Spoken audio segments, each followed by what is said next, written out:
America నుంచి వచ్చిన ఈ నీలి కాంతుల అతిథులు తొలిసారి కాకినాడ నేలపై అడుగుపెడుతున్నారు. ఈ నగరం వారికి కొత్త ప్రపంచంలా కనిపిస్తోంది. కాకినాడ వీధుల్లో అడుగులు వేస్తూ ఆటోలు, బస్సులు, జనాల మధ్య వాళ్లు ఆశ్చర్యంగా చుట్టూ చూస్తున్నారు. భూమి కూడా వారిని స్వాగతిస్తున్నట్టుంది. మొదటిసారి కాజా రుచి చూసిన క్షణం ఆ మాధుర్యం వారి ముఖాల్లో చిరునవ్వులుగా మారింది. ఈ రుచి కూడా ఒక జ్ఞాపకమే. పసుపు ఆటోలో ప్రయాణం చేస్తూ నగర జీవితం వాళ్లను తనలో కలిపేసుకుంది. గాలిలోనే ఆనందం ఉంది.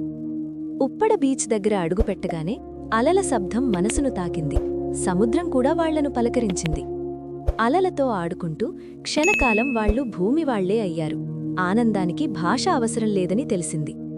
సూర్యాస్తమయంలో ఆకాశం, సముద్రం, వాడి నీలి కాంతి అన్నీ కలిసి ఒక అద్భుత దృశ్యమయ్యాయి.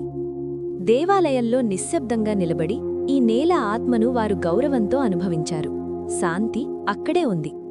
రాత్రి వీధుల్లో పునుగులు, మిర్చి బజ్జీలు, కాకినాడ రుచులు వారి ప్రయాణాన్ని మరింత మధురం చేశాయి.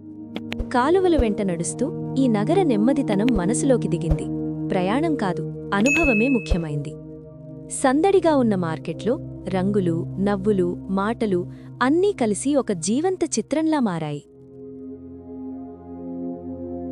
పిల్లలతో ఆడుకుంటూ వాళ్లకు భూమి మనుషుల హృదయం అర్థమైంది. ఇక్కడ బంధాలు సహజం. రాత్రి సముద్రం ముందు నిలబడి చంద్రకాంతిలో ఆలోచనలు మౌనమయ్యాయి.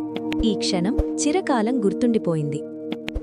సామాను సర్దుకుంటూ తీసిన ఫోటోలే చెబుతున్నాయి కాకినాడ ఒక జ్ఞాపకంగా మిగిలిందని. సూర్యోదయంలో వెనుదిరుగుతూ వాళ్లు ఒక్కసారి వెనక్కి చూశారు. ఎందుకంటే కొన్ని ప్రయాణాలు గమ్యం కాదు, భావన. కాకినాడ ప్రపంచాలకందని ప్రయాణం.